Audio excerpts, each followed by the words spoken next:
Hello and welcome to the Pretty Good Gaming Daily Triple, your no shit gaming news video. That's 3 news stories in one video with zero faff. Keeping politics out of gaming is a mantra that many gamers follow, but that becomes impossible on the occasions when politics gets itself involved in gaming. Tencent is one of the biggest gaming companies in the world and has its fingers in pretty much every pie in town, and one man has had enough. That man is a little known politician who has never appeared in the news until now and goes by the name of Donald Trump. China. The US president has signed an executive order to ban the Chinese social media app TikTok, but this measure will also impact companies like Tencent and potentially all of their operations in the US, including with games like Fortnite. The order was signed yesterday on Thursday the 6th of August and will prevent certain Chinese companies doing business in America, which may inadvertently be disastrous for a number of popular game companies. Tencent entirely owns or has significant stakes in companies like Epic Games, Riot Games, and Activision Blizzard, meaning that this new legislation could impact huge titles like Fortnite, League of Legends, Call of Duty, World of Warcraft, Overwatch, Diablo, Hearthstone, and many, many more. Trump's new executive order is meant to tackle the potential security concerns with TikTok, but Microsoft is in talks to buy the company before the order comes into effect on the 20th of September 2020. The concerns with TikTok are that it collects extensive data from its users, but the Chinese government could demand that this data be shared with them since they own these companies. However, at the time of recording, there is no such interest in acquiring Tencent's US assets, meaning that the games the company owns or co-owns may be in big trouble. But there is nothing at the moment to guarantee that these companies are, how do I put this delicately, fucked. Proper fucked.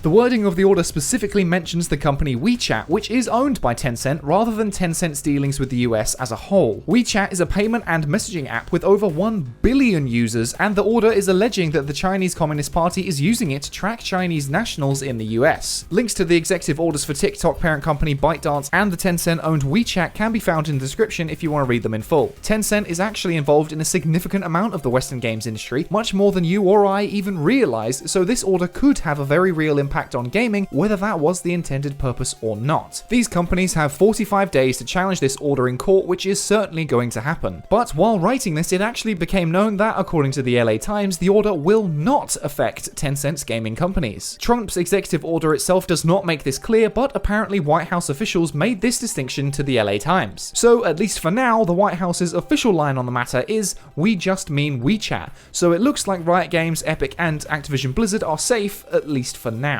However, some damage is already being done, as apparently Tencent has lost $35 billion in market value since Trump's ban was announced. The end of Fortnite isn't quite here yet, but things can easily change, especially if the president realizes just how much China is currently involved in the US games industry. But worry not, at least at the moment, as all those V-Bucks you bought on your mum's debit card are safe for now. And next up, The Last of Us Part 2 was the talk of the town even before the game actually came out, due to one of the most extensive leaks the industry has ever seen. We all know the shitstorm that ensued after that, but now it seems like a new leak has hit the internet, this time showing off the game's cancelled multiplayer mode. As you would expect, Sony has been on top of the situation and quickly removed most of the leaks from YouTube. I won't be showing any of that here because of the obvious copyright issues, but you'll find a link in the description to one video which is still up at the time of writing. The clip is a measly 11 seconds long and is about as high quality as you would expect, but does seem to be legit to my eyes. The footage has the same UI as the main game with the addition of a map and briefly shows the player under attack by another player. The player character is shown fighting another with a knife, and both of these character models seem to resemble Mel from the campaign. Then another character can be seen entering the skirmish with a bow and arrow before the footage cuts out. Ultimately, there's not much to gain from this footage, but it seems to breathe a little more life into the possibility that the popular factions mode will make a return. I never played this mode in the first game personally, so I've got no thoughts on it, but apparently a lot of people really liked it. The Last of Us 2 was meant to have its own version of the mode, but this was cut to allow the team more time to focus on the campaign. I'll leave you in the comments to decide whether that was for better or worse. Despite being cut from the main game, Naughty Dog made it clear that they still had some plans for the factions mode, but was unsure what form that would take. The current line of thinking is that the mode will be released as a sort of standalone multiplayer-only title, or possibly as an expansion to The Last of Us Part 2. This footage doesn't exactly prove much beyond the fact that they were working on it at some point, but there there you have it. Would you be interested in a revival of The Last of Us's factions mode, or did part 2 break your heart just a little too much to go back? And finally, staying inside all day and playing video games is one of the more environmentally friendly activities you can do during lockdown, if you ignore all the electricity you're burning through on your 9-hour game sesh. To help make gaming more eco-friendly, iam8bit are releasing a new boxed version of Untitled Goose Game known as the Lovely Edition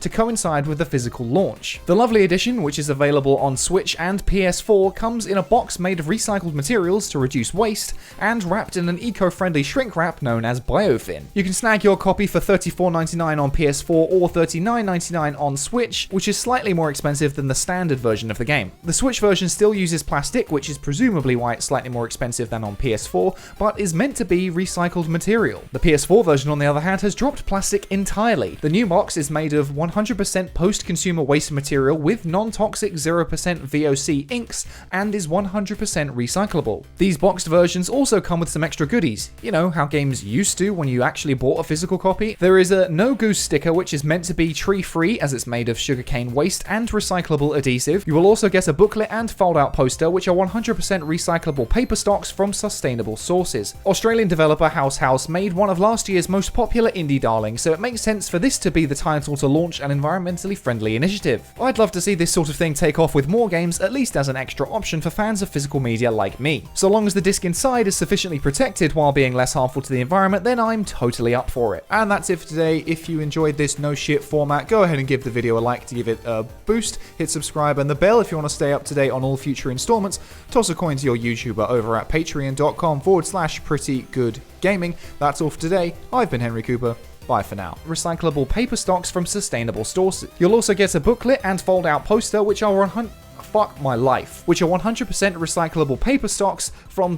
You will also get a booklet and fold-out poster, which are.